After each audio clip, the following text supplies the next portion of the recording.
Recording studio Mumbai.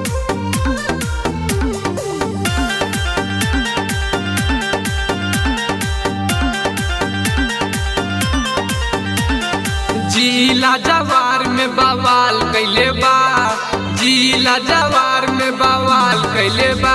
गोरी लाले लाले लहंगा कमाल कैले बा, तोहर लाले लाले लहंगा कमाल कैले बा। कमाल कैले बा हो कमाल कैले बा, कमाल कैले बा हो कमाल कैले बा।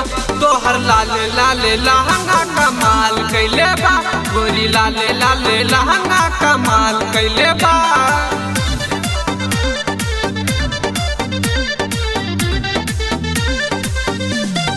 Music by Ramesh Rasila.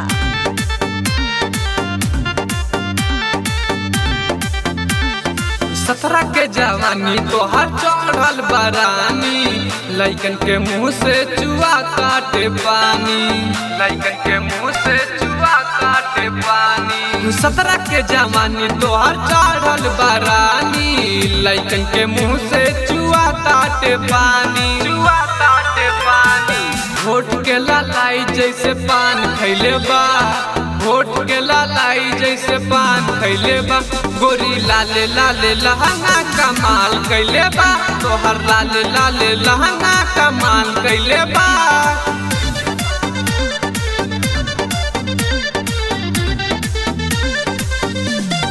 Music by Ramesh Rasila.